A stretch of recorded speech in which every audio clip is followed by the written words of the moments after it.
اعظم تھا مہاراجہ ہری سنگھ کا، جنک سنگھ، اس نے ایک خط لکھا ہمارے قائد کو بھی اور دوسری طرف پنڈت جواہر لال نہرو کو کہ چونکہ جی ابھی ہم فیصلہ نہیں کر سکتے، یہ 12 اگست کی بات کر رہا ہوں، یہ پاکستان 14 اگست کو بنا نہیں، بھارت بنا، تو اس نے ایک خط لکھا قائد اعظم صاحب رحمۃ اللہ علیہ کو اور نہرو کو کہ ابھی ہم یہ فیصلہ نہیں کر پا رہے کہ ہم نے بھارت کو جوائن کرنا ہے یا پاکستان کو جوائن کرنا ہے، تو آپ ہمارے ساتھ اسٹینڈ اسٹل ایگریمنٹ سائن کر لیں کہ جب تک ہم فیصلہ نہیں کرتے تو یہ اسٹیٹس کو ہے، یہ برقرار رہے گا، اسٹینڈ اسٹل ایگریمنٹ۔ تو چونکہ پاکستان کی نیت بڑی صاف تھی تو ہم نے 15 اگست کو پاکستان کے بننے کے ایک دن بعد ہی ہم نے اس خط کا جواب قائد نے دے دیا کہ جی ہمیں یہ منظور ہے، تو ہمارا اسٹینڈ اسٹل ایگریمنٹ آپ کے ساتھ ہو گیا۔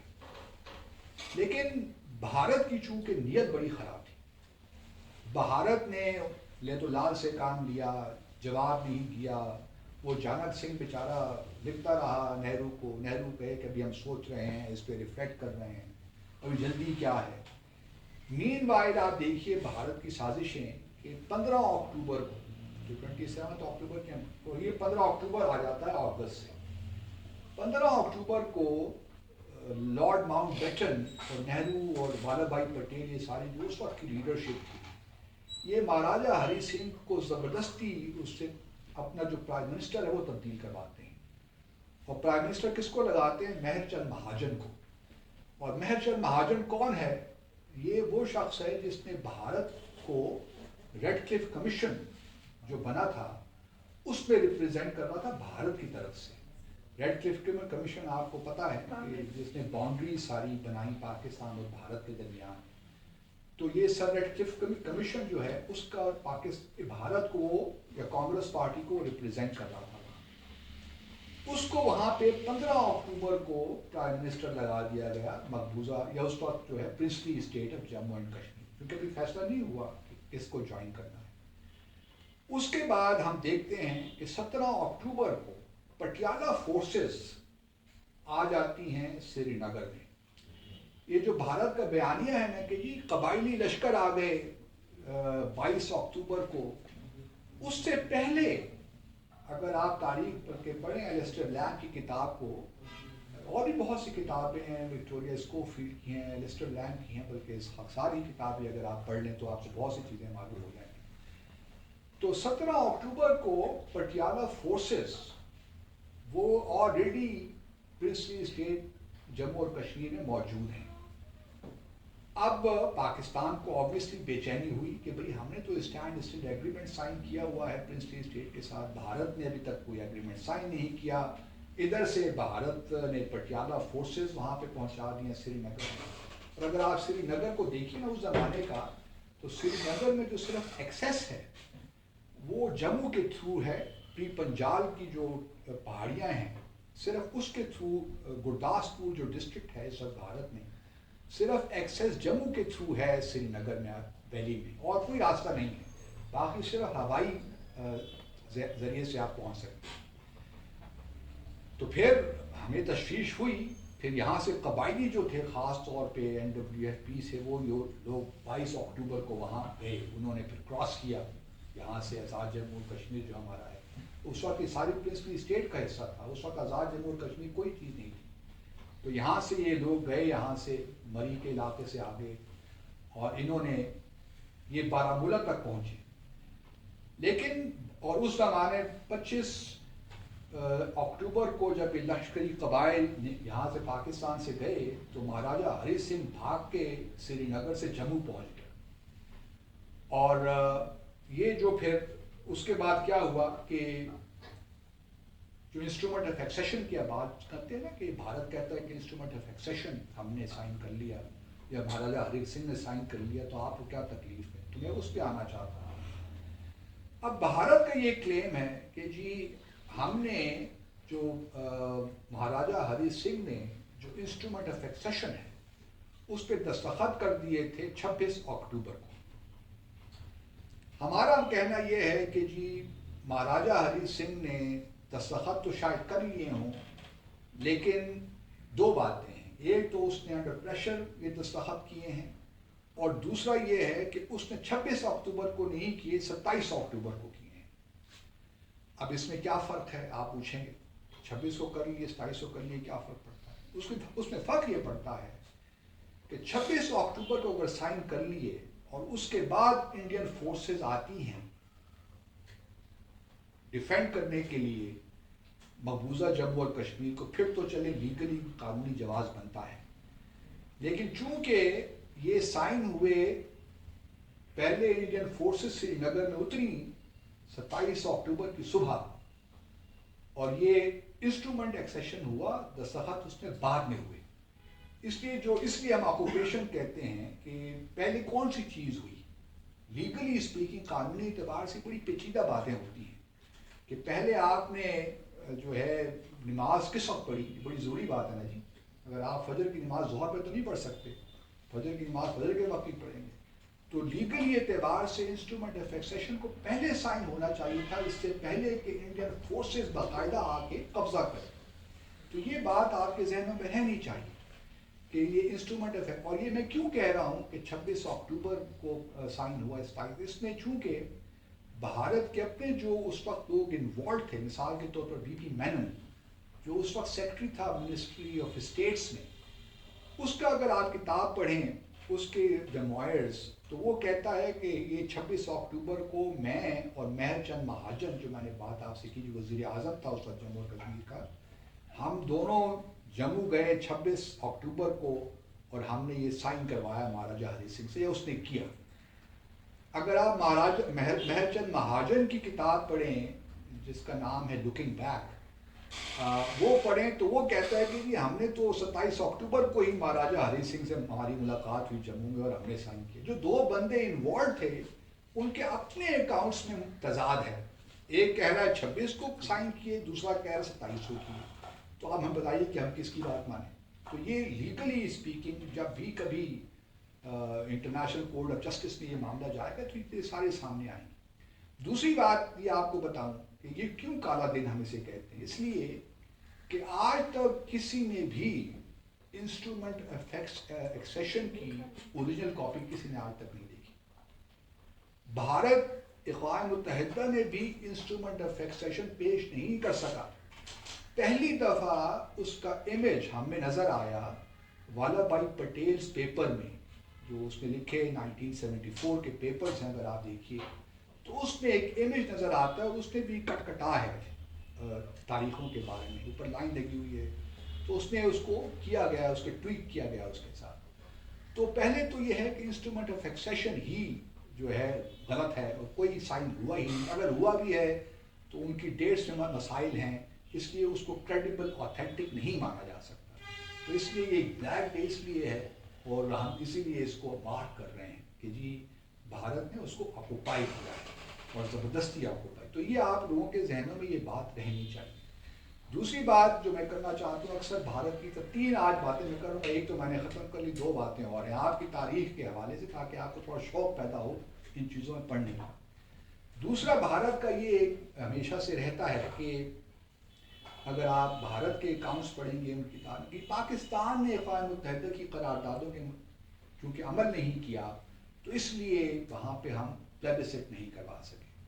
وہ کیا کہتے ہیں؟ وہ یہ کہتے ہیں کہ 13 اگست 1948 کی ایک ریزولوشن ہے جو کہ پاس کی تھی یونائٹڈ نیشن سیکیورٹی کونسل نے، جو بنایا تھا United nations commission for India and Pakistan, UNCIP، وہ بنایا تھا UN سیکیورٹی کونسل نے ایک کمیشن تاکہ وہاں پہ یہ پلیبسٹ کروا سکے۔ تو اس کمیشن نے ایک ریزولوشن پاس کی تھی 13 اگست 1948 کو، اور اس ریزولوشن میں یہ کہا گیا تھا کہ آزاد جموں، کیونکہ لڑائی ہو گئی تھی نا پاکستان اور بھارت کے درمیان 1947 کے آخر میں اور 1948 میں، اور ہم نے یہ جو علاقے تھے آزاد جموں کشمیر جو ہے یہ ہم نے آزاد کروا لیے، تو یہ اس وقت ہمارے پاس آ گئے تھے۔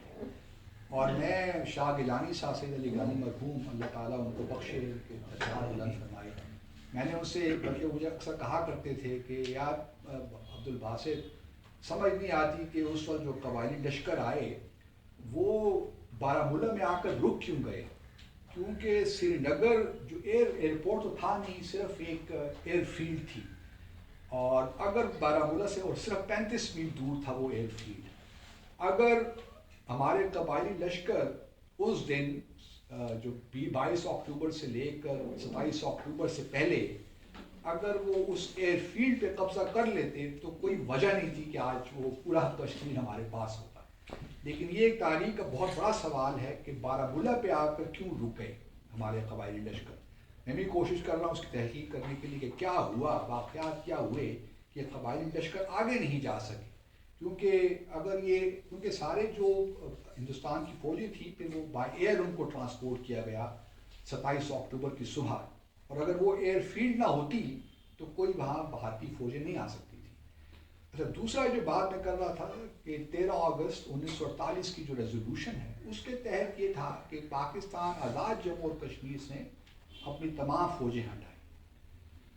اب ہمارے لیے یہ بڑا مشکل تھا، ہم نے اس ریزولوشن کو کبھی ایکسیپٹ نہیں کیا جو یونائیٹڈ نیشنز کمیشن کی جو ریزولوشن تھی. ہم UN سیکورٹی کونسل میں دوبارہ گئے، ہم نے کہا کہ جی ہمیں منظور نہیں ہے کیونکہ ہم بھارت پہ ٹرسٹ نہیں کر سکتے. اگر ہم نے اپنی فوجیں وڈرا کر لی تو بھارت یہاں آزاد جموں اور کشمیر بھی اپنی فوجیں بھجوا دے گا اور یہاں بھی اپنا تسلط قائم کر لے گا. تو بڑی بحث چلتی رہی یونائیٹڈ نیشنز سیکورٹی کونسل میں. پھر ایک اور ریزولوشن پاس ہوئی 24 دسمبر 1952 میں، 23 دسمبر 1952 میں ریزولوشن 98. اور یہ ریزولوشن سیکورٹی کونسل نے پاس کی. جو 13 اگست 1948 کی ریزولوشن وہ کمیشن نے پاس کی تھی، یہ بھی یاد رہے. پھر ایک اور ریزولوشن پاس ہوئی UN سیکورٹی کونسل کی 98، جس میں پاکستان کو پرمیشن دی گئی کہ آپ 3 سے 6 ہزار تک فوجیں رکھ سکتے ہیں آزاد جموں اور کشمیر میں، اور بھارت کو الاؤ یہ کیا گیا کہ وہ 12 سے 18 ہزار فوجیں وہاں رکھ سکتا ہے مقبوضہ جموں اور کشمیر میں. تو بھارت کا یہ آرگومنٹ کہ پاکستان نے کمپلائی نہیں کیا UN سیکورٹی کونسل کے ساتھ، یہ بھی ایک بالکل لفظ سی بات ہے، اس میں بھی کوئی سچائی نہیں ہے. تیسری بات میں جو آپ سے کہنا چاہتا ہوں وہ یہ ہے کہ بھارت نے ہمیشہ جو اسٹرگل ہے تحریک آزادی کو، اس کو دہشت گردی کے طور پہ پیش کیا ہے. یہ بھی آپ کے ہمارے پاکستان میں بہت سے لوگ اس جو ہے آرگومنٹ سے متاثر ہو جاتے ہیں، اور یہ بہت بڑی بدقسمتی ہے کیونکہ ہم ریسرچ نہیں کرتے، ہم سمجھتے سوچتے نہیں ہیں.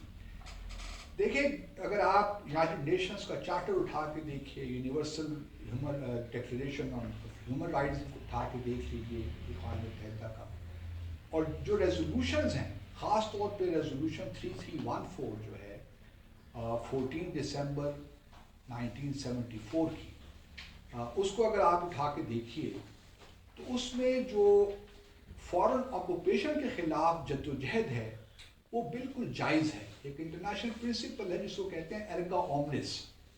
ایرگا اومنس جو پرنسپل ہے اس میں انٹرنیشنل کمیونٹی پہ یہ لازم ہے کہ جو بھی جدوجہد ہے فورن آکوپیشن کے خلاف اس کی مدد کرنا لازم ہے انٹرنیشنل کمیونٹی کے لیے، بلکہ عام اسٹرگل میں اس کو ویپنز پرووائڈ کرنا بھی لازم ہے انٹرنیشنل کمیونٹی کے لیے. تو انٹرنیشنل قانون تو یہ کہتا ہے، لیکن بھارت نے 9/11 کے بعد اس پوری تحریک کو اس طرح پیش کر دیا کہ یہاں پہ کوئی ٹیررزم ہو رہا ہے، حالانکہ کشمیری مجاہدین نے کبھی بھی سویلینز کو ٹارگٹ نہیں کیا. انہوں نے ہمیشہ ملٹری فیسلٹیز کو ٹارگٹ کیا، اور یہ بالکل جائز ہے انٹرنیشنل قانون میں. جو ایرگا اومنس کا قانون ہے نا تو بالکل جائز ہے اس میں. تو ہمیں کیونکہ ہم ان چیزوں کو کاؤنٹر آرگیو نہیں کرتے دلائل کے ساتھ، اس لیے لوگ ہماری بات سنتے نہیں ہیں. ہم صبح شام روتے رہتے ہیں کہ ہمیں اس نے سپورٹ نہیں کیا، ہمیں یہ اس نے وہ نہیں کیا. دنیا آپ کو کہاں سپورٹ کرے گی جب آپ خود بھی کلیئر نہیں ہیں اپنا مقدمے کے بارے میں؟ جب تک آپ اپنے مقدمے کے بارے میں کلیئر نہیں ہوں گے اس وقت دنیا آپ کو سپورٹ نہیں کرے گی. جب تک آپ اپولوجیٹک رہیں گے سارے معاملے میں، کشمیر کے معاملے میں، دنیا آپ کو سپورٹ نہیں کرے گی. اس لیے ضروری ہے کہ خاص میں پورے پاکستانیوں سے تو یہ توقع نہیں رکھتا کہ ان کو ان چیزوں کے بارے میں علم ہو، لیکن کم از کم جو ہمارے اقتدار کے ایوانوں میں بیٹھے ہیں، جو صبح شام جموں اور کشمیر کے معاملے سے ڈیل کرتے ہیں، کم از کم ان کو تو معلوم ہونا چاہیے. یہ توقع تو رکھ سکتا ہوں کہ جو کشمیر پارلیمنٹری کمیٹی ہے ان کے لوگوں کو تو معلوم ہونا چاہیے کہ جموں اور کشمیر کا تنازع ہے کیا. اگر نواز شریف صاحب کے زمانے میں 22 پارلیمنٹرین کو باہر بھجوایا گیا تھا تو 2 کے علاوہ کسی کو معلوم ہی نہیں تھا کہ جموں اور کشمیر کا تنازع اٹھا کیسے، یہ کس طرح اس کا معاملات کیا تھے. تو یہ اگر ہماری کیجولنس ہے تو اس میں اگر کیجولنس آ جاتی ہے اتنے سیریس ایشوز میں تو پھر بے بسی بھی ظاہر ہوگی. ہم بے بس کھڑے ہیں آج 5 اگست 2019 کے بعد ہمیں معلوم ہی نہیں ہے کہ ہم نے کرنا کیا ہے. میں ذاتی طور پہ آزاد جموں اور کشمیر کے صدر اور وزیر اعظم سے لے کر پارلیمنٹری کمیٹی کے جتنے بھی چیئرمین ابھی تک آئے ہیں سب کو مطلب یہ نہیں کہ زبانی خرچ اقدامات بتا چکا ہوں کہ 10-15 آپ یہ اسٹیپس لیجئے تو شاید کچھ حالات بہتر ہو جائیں. یہ میں نہیں کہتا کہ آزاد جموں کشمیر مقبوضہ کشمیر آزاد ہو جائے گا، لیکن کچھ مومنٹم تو گین کریں نا، کچھ جان تو ڈالیں اس میں. آج آپ نے یہ کر دیا ہے کہ 27 اکتوبر 5 فروری تھا، اب 5 اگست کو بھی ہم ملا کریں گے. ایک کیلنڈر میں ایک اور دن آ گیا. تو اگر یہی ہمارے رویے ہیں تو خدا نہ خاصہ کل کوئی اور دن بھی شامل ہو جائے گا اس کیلنڈر میں.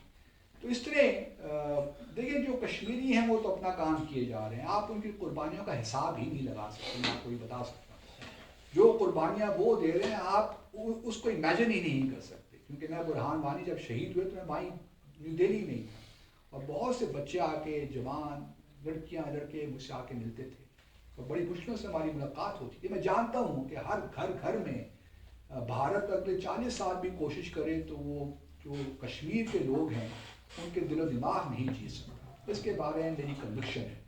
لیکن کوشچن یہ ہے کہ ہم نے اب کیا ساری عمر ان کو چھوڑ دینا ہے کہ وہ بھارت کی ریاستی دہشت گردی کا شکار ہوتے رہیں؟ ایسا تو ممکن نہیں ہے. کچھ ہماری ذمہ داری بھی ہے، یا تو ہم بھول جائیں کہیں بس جو ہو گیا سو ہو گیا، ادھر آپ رہیں ادھر ہم رہیں، تاکہ کشمیریوں کو جو مظالم ہو رہے ہیں وہ تو حق ہوں. لیکن اگر ہم نے ان کو آزادی دلوانی ہے تو پھر ہمیں تھوڑا سنجیدہ ہونا پڑے گا. اس میں مزید ہمیں بھی قربانیاں دینی پڑیں گی. صرف خالی کھلی باتوں سے اگر آزادی مل جائے تو پھر تو کیا بات ہے.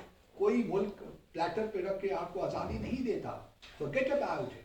if you're not serious about this issue then forget about it in my view.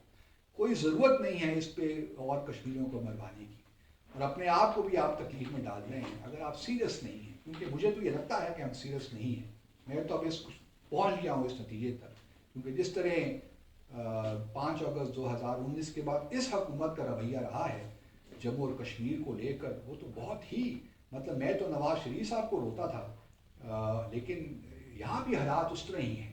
مطلب میرا کسی پولیٹیکل پارٹی سے کوئی تعلق نہیں ہے، لیکن جو مجھے افسوس ہوتا ہے وہ یہی ہے کہ صرف جمع خرچ ہے اور کچھ نہیں ہے. جمعے کے دن ہم نے کھڑا ہونا تھا آدھے گھنٹے کے لیے، وہ کہاں گیا ہمیں تو یہ اب نہیں نظر آتا کہ کوئی جمعے کے دن کھڑا ہو. آپ کھڑے ہوتے ہیں بھول گئے، اب بھول ہے نا.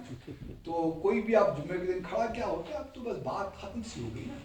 پہلے وہ جو تھا کہ جی مودی صاحب الیکٹ ہو جائیں گے تو کشمیر کے لیے بڑا زبردست کام ہو جائے گا، ہم کشمیر کو حل کر لیں گے. ان کے دعائیں ہو رہی تھی کہ مودی صاحب ری الیکٹ ہو جائیں. پھر جب 5 اگست کو 2019 کو انہوں نے وہ کر دیا، سارے ریووک کر دیا اسپیشل اسٹیٹس، تو اسی دن سے مودی فاشسٹ ہو گیا، مودی نازیزم کا ووٹری ہو گیا. بابا کس کو معلوم نہیں تھا کہ مودی کہاں سے آیا ہے؟ ہمارے پاس گجرات کی مثال موجود تھی، ہمارے پاس بابری مسجد کی مثال موجود تھی. اس کا سارا 17 سال کی عمر میں وہ گھر سے بھاگ کے چلا گیا، اس نے RSS جوائن کر لی، اپنی بیوی کو چھوڑ کے چلا گیا پیچھے. تو وہ اس کے بعد اس سے اب کیا توقع رکھتے ہیں آپ کہ وہ بہت اچھا ہوگا کشمیر کے لیے؟ اور پھر وہ نازی پھر فاشسٹ کا شروع ہو گیا، صبح شام ٹویٹ ہو رہے ہیں مودی فاشسٹ ہے مودی فاشسٹ ہے. او بابا اس طرح کام نہیں ہوتے سفارتکاری میں. ریاستوں میں کوئی وزیر اعظم کسی دوسرے وزیر اعظم کو اس طرح نام سے نہیں پکارتا. اگر وہ ہو بھی تو آپ کو نہیں کہنا چاہیے. یہ میں اپنی کتاب میں نے جو ہاسٹیلیٹی ہے اس میں بھی ذکر کیا ہے. میں نے مطلب سب کو کرٹیسائز کیا ہے کہ ڈپلومیسی اس طرح کام نہیں ہوتی. آپ مجھے کہنے دیں، ڈاکٹر صاحب کو کہنے دیں، ہم تو کہہ سکتے ہیں، لیکن ڈپلومیسی میں تھوڑی اسپیس چھوڑنی پڑتی ہے مذاکرات کے لیے آگے بڑھنے کے لیے. تو اب جب سے یہ ہم نے 25 فروری کو اس سال وہ سیز فائر ایگریمنٹ کر لیا نا، اس کے بعد اب مودی کی آوازیں نہیں آتے ہیں فاشسٹ کی. یہ ہم نے کیوں کیا یہ بھی ایک بہت لمبی کہانی ہے، پھر کسی انشاءاللہ اگلی 27 اکتوبر کو بیان کریں گے. لیکن مختصر یہی ہے کہ آپ سب لوگ جہاں جمع ہوئے ہیں اسی حوالے سے کہ کشمیر کے ساتھ اپنی یکجہتی کا اظہار کریں. اس یکجہتی کا اظہار تو ہم کرتے رہتے ہیں، اپنی باتوں سے بھی کرتے رہتے ہیں، ہمارے دل بھی دکھتے ہیں، اس سے بھی کوئی شک نہیں ہے۔ وہ کہتے ہیں نا کہ رونے والوں سے کہو ان کا بھی رونا رو لیں، جن کو مجبوری حالات نے رونے نہ دیا۔ تو ہمارا تو یہ حال ہے کہ ہم رو بھی اب نہیں سکتے، اتنی مجبوریاں ہماری ہو گئی ہیں، کشمیر کے لیے ہم رو بھی نہیں سکتے۔ لیکن کوشچن یہ ہے کہ ہمیں پریکٹیکلی کیا کرنا ہے۔ پریکٹیکلی ہمیں اپنے آپ کو، پہلے جو خاص طور پہ طالب علم ہیں انہوں نے اپنے آپ کو اکوپ کرنا ہے تاریخ کے حوالے سے، کہ ان کو اپنے ذہن میں اور اپنے دل میں یہ بالکل ایک کنوکشن کے طور پہ رہے کہ پاکستان اور کشمیریوں کا جو مقدمہ ہے وہ بڑا مضبوط ہے، اس میں کوئی شک پیدا نہیں ہونا چاہیے کہ بھارت کا جو اس وقت سارا پروپیگنڈا ہے، جو فالس نیریٹو ہے، وہ یہی ہے کہ پاکستانیوں کو یہ مجبور کرے کہ وہ دوبارہ سوچیں کہ ان کے مقدمے میں کوئی جان نہیں ہے، کشمیریوں کو یہ سوچنے پہ مجبور کرے کہ بس یہ اب تو جو حالات ہیں ختم ہو گئے، جو ہونا تھا ہو گیا 5 اگست، اس کے بعد اور کوئی صورتحال نہیں ہے۔ اگر بھارت اس میں کامیاب ہو گیا تو پھر سمجھیے کہ بس مقبوضہ جموں کشمیر ہمارے ہاتھ سے چلا گیا، اور یہی اس وقت ہو رہا ہے۔ پاکستانی یہ بڑا کیجول ہے، وہ انڈیفرنٹ ہو گیا ہے جموں کشمیر سے، اس کو فرق نہیں پڑتا، وہ مطلب بس ایک سرسری طور پہ کارروائی کرتا ہے، وہ آپٹکس کے لیے، ہمارے وزیر اعظم بھی آپٹکس کے لیے بول لیتے ہیں، وہ کشمیر افیئرس کے منسٹر بھی بول لیں گے، پتہ کچھ نہیں ہے کشمیر ہے کیا، لیکن ایک بات کرنی ہے عوام کے لیے کہ بس ٹھیک ہے ہو رہا ہے۔ اگر اس طرح کرنا ہے تو پھر میں ذاتی طور پہ سمجھتا ہوں کہ پھر اس معاملے کو بس ختم کر دینا چاہیے، کشمیریوں کو بتا دینا چاہیے کہ جی بس بہت ہو گیا، آپ نے بہت سفر کر لیا، 80,000 جانیں آپ نے گنوائی، 3 لڑائیاں ہم نے بھارت کے ساتھ لڑ کے کچھ نہیں پایا، مشرقی پاکستان ہم نے کھو دیا، تو اب بات ختم کریں، آگے بڑھیں تاکہ جو ہے جنوبی ایشیا ترقی کرے۔ لیکن اگر ابھی بھی کچھ ہے، حمیت باقی ہے، قومی حمیت، تو پھر ڈفرینٹ سوچنے کی ضرورت ہے کہ کشمیریوں نے اتنی قربانیاں دی ہیں تو کس لیے دی ہیں؟ آپ ہی کے لیے دی ہیں۔ اگر سید علی شاہ گیلانی آخر دم تک یہی کہتے ہیں کہ رہے کہ ہم پاکستانی ہیں، پاکستان ہمارا ہے، تو اس کی کوئی وجہ ہے۔ ان سے جب بھی میں بات کرتا تھا ان کی آنکھوں میں آنسو آ جاتے تھے، وہ کہتے تھے کہ میں جب پاکستان کو دیکھتا ہوں، ہمارا وکیل اگر کمزور ہے تو کشمیر کبھی آزاد نہیں ہو سکتا۔ پہلا مسئلہ تو یہ ہے کہ ہمارے وکیل کو مضبوط ہونا، اندر سے مضبوط ہونا، جو آپ نے باتیں کی ہیں نا ساری تعلیم کی، ہماری سیاست کی، یہ ساری اسی طرف اشارے ہیں کہ ابھی تک ہم نے اپنے آپ کو صحیح راستے میں ڈالا ہی نہیں ہے بدقسمتی کے ساتھ، اور جب تک ہم اپنی راہ کا تعین نہیں کریں گے اس یقین کے ساتھ کہ یہی صحیح راستہ ہے جو ہمیں ہماری منزل پر لے کر جائے گا، تب تک یہ قوم جو ہے اسی طرح ہی، وہ کہتے ہیں نا انگلش میں we will keep groping in the dark, we will not know where to go, and that is the dilemma our people are facing at the moment۔ اور خاص طور پہ ہماری یوتھ بھی جو ہے بسات احترام اور معذرت کے ساتھ کہ کوئی ڈائریکشن نہیں ہے، they're all rudderless, clueless، کس طرف جانا ہے، کیا کرنا ہے، ایک بے ہنگم سا معاشرہ بنتا جا رہا ہے۔ مطلب نا امید نہیں ہونی چاہیے، یہ بات اپنی جگہ بالکل درست ہے، کیونکہ آپ اسے یہ ملک آگے چلنا ہے، اور آپ بس اپنے آپ کو رکھیں کہ یار انف از انف، اب ہم نے اس ملک کی بات بہت سنبھالنی ہے۔ جو ہماری جنریشن تھی وہ تو فلاپ ہو گئی بری طرح، لیکن اگر آپ لوگ بھی خدا نہ خواستہ جو ہے فیل ہو گئے تو پھر بڑا مشکل ہو جائے گا، کیونکہ ایک جنریشن کا فیل ہونا تو کوئی ریاست قوم برداشت کر لیتی ہے، لیکن مستقل اور مسلسل ہر اگلی آنے والی جنریشن فیل ہوتی رہے تو پھر معاملہ بڑا گڑبڑ ہے، کیونکہ آپ کو بھارت سے بہت بڑا چیلنج ہے۔ بھارت نے اپنی جو منزل ہے نا اس کا تعین کر لیا ہے، انہوں نے مسلمانوں کو بالکل دبا کے رکھ دیا ہے، 170-80 ملین جو وہاں پہ مسلمان ہیں، دلت وہاں دبا ہوا ہے، لیکن ہندو نے جو ہے نا، برہمن نے یہ فیصلہ کر لیا ہے کہ اس نے کون سا راستہ اختیار کرنا ہے۔ وہاں پہ اگر آپ جائیے، ایجوکیشن دیکھیے، بندہ پریشان ہو جاتا ہے۔ جو انسٹیٹیوشن انہوں نے بنائے ہیں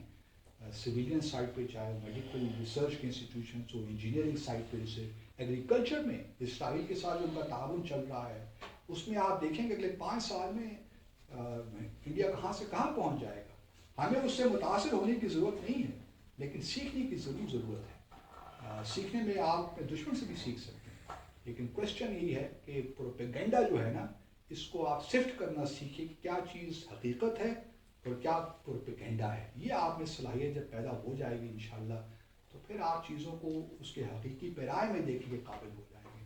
اور یہی میں چاہتا ہوں اپنے جوانوں سے کہ ان کے پاس یہ کیپیسٹی ہونی چاہیے, ان کے پاس اتنا علم ہونا چاہیے کہ وہ پروپیگنڈا اور حقائق جو ہیں اس میں جو ہے اس میں جو ہے تفریق ہے ان کو وہ کرنی آنی چاہیے. انہیں الفاظ کے ساتھ آپ سب کا بہت بہت شکریہ. سوری آئی ٹوک لانگ.